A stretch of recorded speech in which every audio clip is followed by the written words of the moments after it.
Good evening, ladies and gentlemen. Welcome to the I Talk Back Sports Show. I'm joined by my favorite and my only co-host, Jamal Bonner. Hi. Jamal, would you like to give a shout out? Why, yes, Kay, thank you very much. I would love to give a shout out to the various police departments who seem to have a shoot first and ask questions later sort of mentality going on that they seem to really be showing off very well these couple of days. So, to the various police departments who will need to be settling some civil lawsuits at some point, shout out to you all for your trigger happy fingers. What about you, Kay? Well, I'm going to take this in a whole nother direction.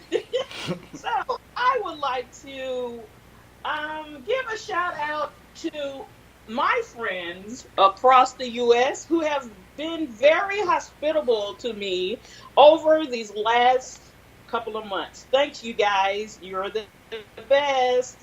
Yay! Yay!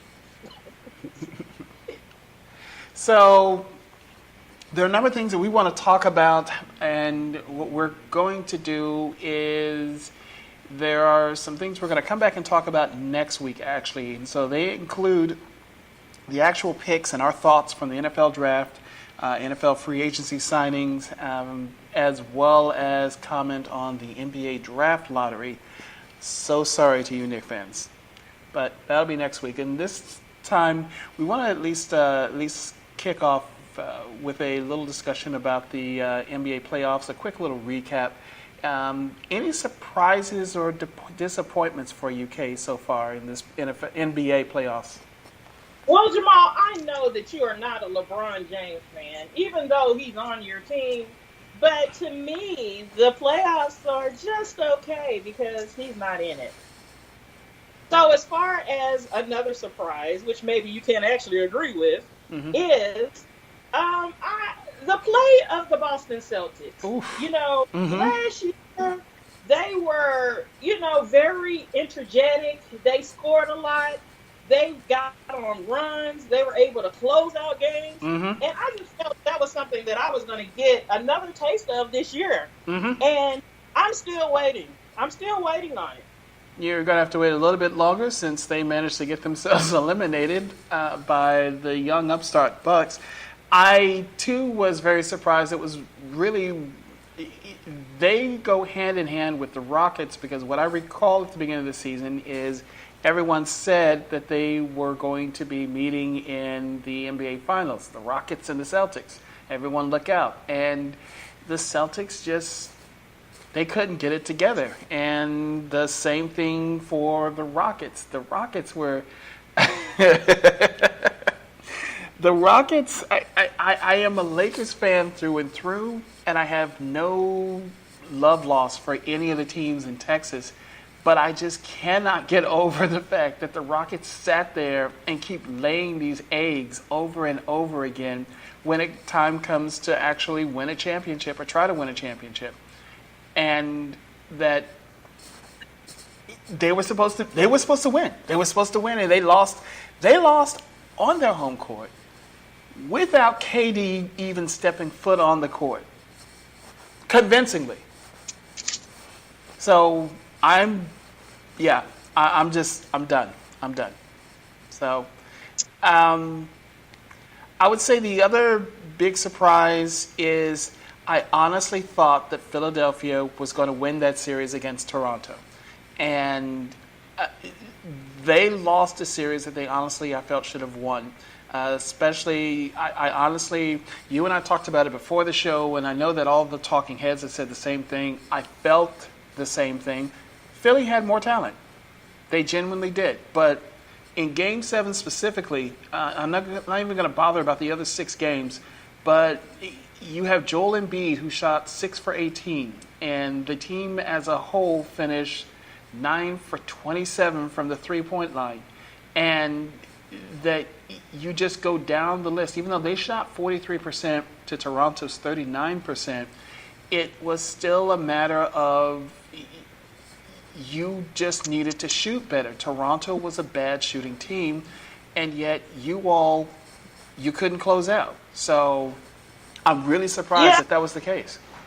I agree. I mean, I don't have all the stats, but I Mm-hmm. did watch every game, Mm-hmm. and it's just Toronto was ready when the time was right. Mm-hmm. They were ready to score, they were ready to go and hustle a little bit more, do more inside type of stuff where I think Philly was more outside. You know what I'm saying? Mm-hmm. So I I just don't want to hear any more about how talented the Sixers are. They got to go back in the lab and get some stuff together. Right. I couldn't agree more. And so it's a matter of just figuring out getting Joel Embiid to actually just play better and shoot better, make better shots. So And that. use his head. You know what I'm saying? Mm-hmm. Don't worry so much about celebrating Mm-hmm. until the end of Game 7, where it's 0-0-0. I mean, that's when you celebrate. Exactly.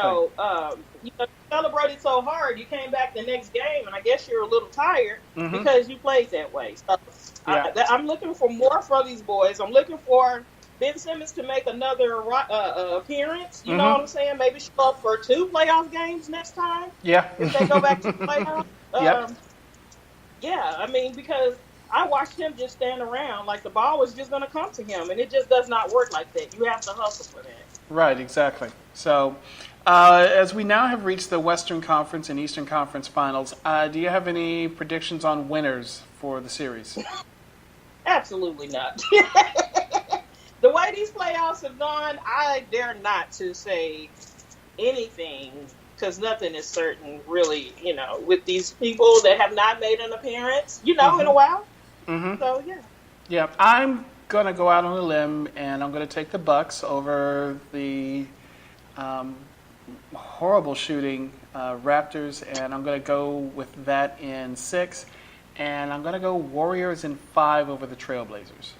So I have the Bucks and the Warriors for the NBA Finals. So you think that do you think Portland will win Game 2 or Game 3? Game 3. Game 3. Okay. Yeah, I think they win Game 3. And then the Warriors steal Game 4, and then go back home and close out. In Game 5. Yep. Okay. So one of the things that our show rarely ever, and I do mean ever, talks about is, what is that sport again? Hockey. Right. Hockey. Hockey. And I wanted to take a moment for a brief salute to the Dallas Stars. Kay, go ahead. Hit them up. To the Dallas Stars on your magnificent season. You got to the second round of the playoffs. You've done more for Dallas than any team in quite some time. And Ouch. for that, I appreciate your hustle. I appreciate you going so far, even going into double overtime in Game 7. I couldn't ask for anything more. Salute to you, Stars. Yeah, salute to the Stars. I got nothing. My team has long since been out of the playoffs, so I can't say anything to the contrary. So, but hockey season continues. That's all we got. I mean, we're not big on hockey. Apologies. Yeah. But we at least wanted to acknowledge the Dallas Stars. So, how's your baseball team doing, Kay? Well, our record is probably around 500 last I checked. But we have been more offensively minded than I thought at the beginning of the season. Mm-hmm. So all we need now is some pitching. I don't know how the pitching fell off so rapidly, but we do need to work on that in the future, John Daniel. And so, yeah, I mean, that's just pretty much where we're at. Right now, the Texas Rangers, as of the taping of this show on May 15th, they sit at 17-22. They're 9 games out of first place, behind the Astros, and the last, riding a 5-game losing streak, unfortunately. And this is one of those shows in which, for some odd reason, oh wow, Okay, I didn't see that coming. In which we root for the same team on just one sport, and then we have these weird team choices when it comes to other sports. And in baseball in particular, looking at my Mets, we're sitting at 500, 3.5 games behind the Phillies, and the last 3 games, we've got a win streak of 3 games going on. It's early in the season. Talk to us in September. We will be paying a lot more attention and have a lot more details on our teams at that point. But until then, summer's coming, so enjoy, fellas. So, that being said, we wanted to do something a little bit different. Kay and I have been doing some things since the middle of April, and some of it's sports related and other parts of it's not so much. But we wanted to at least give some updates on what we've been up to. So, Kay, do you want to briefly talk about what were you doing in Austin? Oh, in Austin, I attended the Reggae Festival. It's been going on since 1993, from what I remember. It was a beautiful day. Everyone was in good spirits, and there was a nice aroma in the air, and that's all I'll say about that. Eat anywhere interesting? Oh, I can't remember the name of the place, but it's a franchise they have down there. So I guess I'll come back with that because I want everyone to have a name so that they'll know what to expect. Okay, fair enough. So the end of April, I attended the premiere of the documentary for the WuTang Clan that is currently actually on Showtime. They showed the first 2 episodes of the series, and it is something highly worth watching, in my opinion. I was very interested not only in their backstory, but in some of their interactions with one another. And the documentary did a fairly decent job of showing that and capturing also where they came from and, some of the aspects of their music, how it was produced and so forth. So, again, very good. And then, of course, they were kind enough to put on a show afterwards, so that was... I'd never seen them live before, and so it was a really nice thing. At the same time that I was at this documentary premiere, NFL Draft, Nashville. Yes. Talk about it. Nashville, yes. I didn't know what to expect upon, going to Nashville. Okay, Nashville, country music, Southern type of things, Southern-ish type of things, like some good food, Those were my expectations.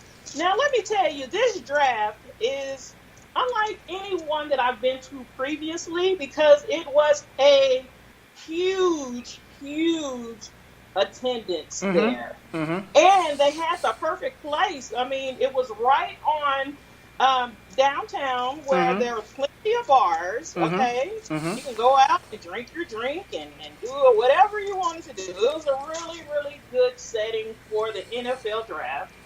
I think that, from what I see, I think there's a better attendance when the draft is in the South versus when it's up north. So, they were talking about having it in Indianapolis, in the future. I probably won't go there. That'll definitely be the time that I go to the pin relays, okay? Because I'm just not interested in that, So, but I'm excited for Vegas next year. And hopefully, I'll have my partner with me so that we can just take it all in. Absolutely. Can I ask you a quick question? You have been to the previous 2 drafts, the one in Philadelphia, and the one in Dallas. Yes. How do they compare to the one that you attended in Nashville? Well, what I really appreciated about Philly is you could go to the draft as well as walk through their more historical parts of the city. You could learn things and as well enjoy the draft. Philly hit it out of the park. Okay. The only thing I like more about Nashville is, of course, the outdoor drinking and just what? the Outdoor drinking. It was outside. And they have plenty of craft beer. Oh yeah, plenty of that. They had outdoor drinking. Oh, Yeah, yes. it was kind of like Bill Street. You know, you can walk up and down the strip and drink. Huh. They didn't have that at Cowboy Stadium. No. You can't do that. No. Cannot do that. You know, there was no scenery. There was, you know.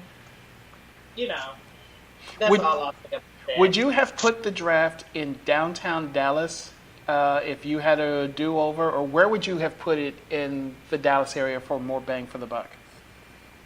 I would have put it in Deep Ellum. Mm-hmm. And probably blocked off the Malcolm X Bridge to allow people to kind of walk a little bit more through there. You know, I just don't think a stadium is going to capture the imagination of what your city is about. Right. You know, it's just the stadium. I mean, I know they think it's pretty awesome, but it just doesn't lend to a good experience. Agreed.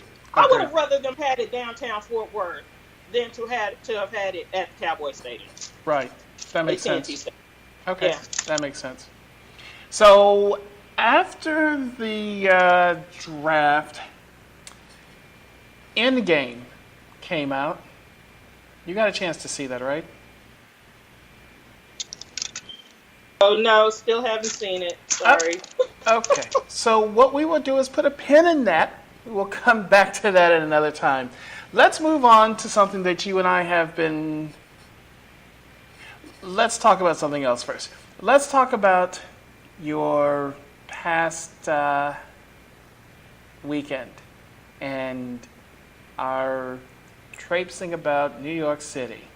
And in particular, you came up here for a very interesting little situation where you had shows, multiple concerts, back to back, same venue. Tell us about that Friday night show. Okay, the Friday night show was absolutely, the lineup was great.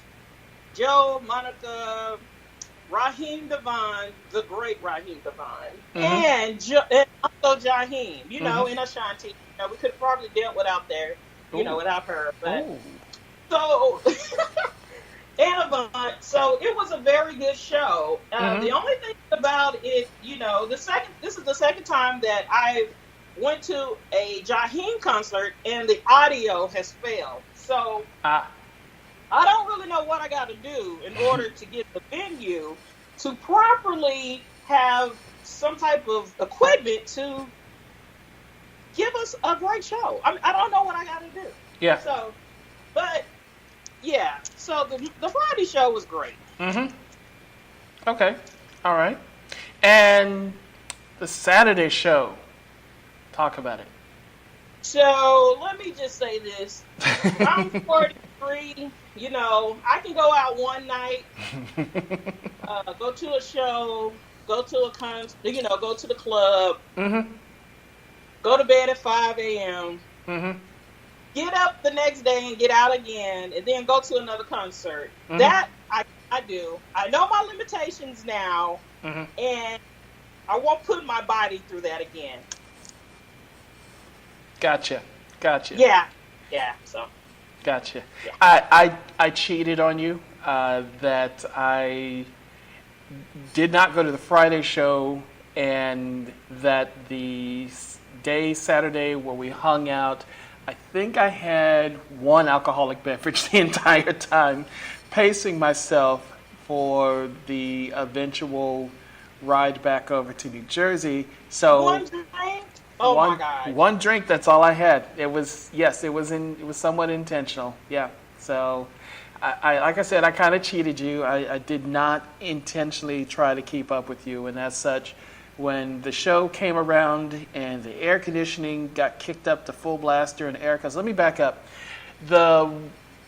We got there late, so we caught the last half of Her, and very good performer. Excellent. I was not familiar with her music at the time, but I have since started to listen to her music because she's very good. And she's going to be, I hope, very big as she goes along and matures. She's a very good performer. Would love some more of her guitar work to take place. Absolutely. Yep. And that then there was a DJ set of about 30 or 35 minutes between the her and Ms. Badu coming out, and that somewhere in there someone decided that it was just a little warm up in the area that we sat. We were in the nosebleeds, actual nosebleed seats, and the AC kicked in. Ms. Badu came out. It was a nice atmosphere, but it started to get a little chilly. And Erica was taking her time. And folks started dozing off. The atmosphere was too welcoming. I mean, too welcoming. Yeah, yeah. And that was it. The show overall was entertaining. And I've talked to people who have seen Erica multiple times, and they explain, okay, so what you saw was a show in which she maybe didn't do what she used to do in the past, but the voice I heard was great. The set list, yeah, the set list is a set list, but she did some of the favorites. So, and she was amusing. She was engaging with the audience. The audience kind of, for me, from where we sat, the audience felt a little flat. But, I mean, it was kind of responsive, but I felt like there should have been a bit more from the audience than what there was. Agreed. Yes, agreed. Yeah. So, otherwise, Erica had the lights turned on her, and towards the end of one of her last performance, and people went home happy. So, for me, it was a great show, and that given the opportunity, I would love to see her perform again. So, Kay, any additional things you wanted to say about New York or Nashville? Well, I'm definitely going back to Nashville again. We went to a couple of places. I want to give a shout out to Slim Huskies. It's a black-owned establishment. They have 2 great pizza places there. They're looking to put 2 places in Atlanta very soon. And I have the perfect location for them in Dallas. If they'll just call me, and we can negotiate a finder's fee, kind of. And I mean, we will buy these people out here because we really need something like what they have to offer. So, yeah. We also went to Monell's. Monell's was a unique dining experience, because they have family-style dining. If you have a party of 3, someone else has a party of 2, we all sit at the same table. Oh, okay. And they bring out plenty of great food. The chicken, I'm going to have to slap somebody back there when I go back, because it was great. Okay. So I'm definitely looking to go back to Nashville to do a little bit more venturing. I went to a nightclub and got my ratchetness reactivated, okay? Because the club they were ready to party at 7 p.m. It wasn't any of that standing on the wall, sitting there waiting on their song. They didn't care. They just got out there and did their thing, and I have much respect for that. Yeah, definitely going back to Nashville. I always go to New York because some of my favorite people are there, so that's a no. Absolutely. And shout out to Shorties for helping me redeem myself after a mistake of a meal Friday night. Shorties with their Philly cheesesteaks that were, as I was told, they weren't dry, so that was a very good thing and sizable portion. So thank you very much, Shorties, for helping me out there.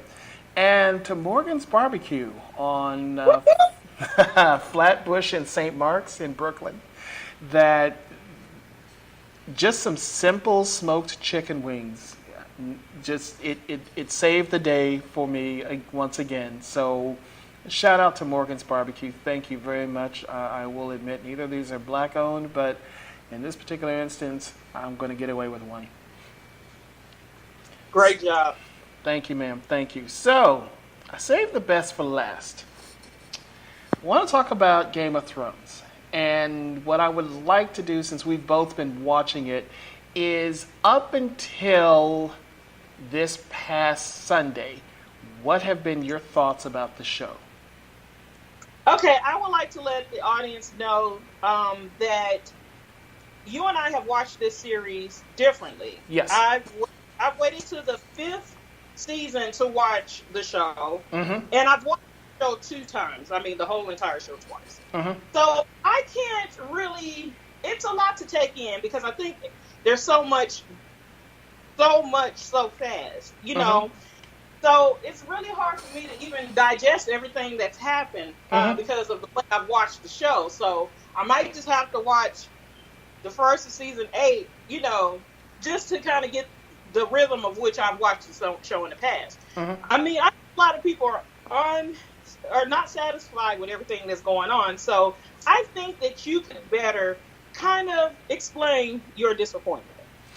Well, I just wanted to get what your take has been, though, thus far. I'll give mine. I feel that season 8 should have as many episodes as any other season. Okay. Why are we such a hurry to wrap something up that is so freaking epic? It's not like 5 people are watching this damn show. Right. You know, give us what we want. Let us be satisfied in the storytelling. Take us slow. And don't do the Spike Lee ending. We don't want that. Don't do us a Spike Lee-like ending. Let it make sense all the way through. Gotcha. That's what I think. Gotcha. So this last episode, what did you think?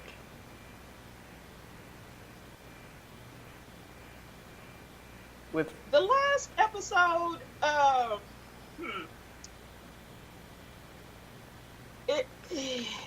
thought it was rushed. I think it was. You can't just throw all this destruction on us without kind of letting us know really how people are feeling within the moment. And there were a lot of big moments, you know, such as Arya. You know what I'm saying? She's in the fight of her life, you know, because this is something that she couldn't control. You know what I'm saying? I would like to know, like, what she's thinking when she's keep getting, you know, knocked back or whatever. I just think it's too big of a moment for it to have went down like that. I mean, it's the second to the last episode. I needed more. Right. What I was saying, I think and it's been an interesting situation because this is the first season where you and I are watching from the same vantage point. And my complaint to you from episode 2 moving on has been the writing, and that it is just different, and it does, like you said, it feels rushed. And there are some other details about this, that, and the other behind the scenes that honestly, you can go to the internet and look it up. I don't even want to get into all that. But for me, it's just been inconsistencies in terms of how the storytelling has taken place. And that there does seem to be this, we got to wrap this up, B. We got to wrap this up, B. And that led up to this last episode in which Daenerys has been, I've been a fan of hers. She's not my favorite character, but I've been a fan. And that, like you said, and I mean, you voiced it perfectly, it didn't make sense when all was said and done that you have this sudden rush to madness out of the blue, and that the entire aspect of burning down the entire city before you even get to the castle was just one of those, what, why? And that's what I would say. There were a lot of why moments in this episode, and that it didn't make sense, and I'm honestly sitting here not necessarily looking forward to Sunday's episode, the finale, as much as I am curious how they're going to end this. And there have been a lot of talk on Twitter about the writing and so forth, and there were some comparisons to other series in which they didn't feel that they ended well. And someone had the nerve to sit there and say that The Wire had the best ending, and it was kind of one of those, dude, do you not remember the whole plagiarism and McNulty making up cases storyline that was just ridiculous, and you had to fast forward through that? I mean, everyone remembers Marlo Stansfield being brought down and so forth, and Mike taking over and knocking over, what was my girl's name? Snoop. But no, the other half of that season 5, it was garbage. So they got away with it because of the Marlo storyline. This, So anyway, I'm looking at it, and I'm just curious how this is going to end, and so we'll have to find another show, another epic show, hopefully one that they know how to properly end. I mean, even worst case scenario, just kind of slowly wind it down and be done with it. But all of my venom is gone from talking to you earlier, so. I'm sorry. Yeah, but I mean, I just think that when it's something this big, you want every question, everything. We're sitting here salivating. You made us wait 2 years. You know what I'm saying? Mm-hmm. Do it Yeah. right. Right. Yes, that's right. We had to wait 2 years for this mess. 2. Yes. Yes. So, that being said, so Barbie, how are your workouts coming? Well,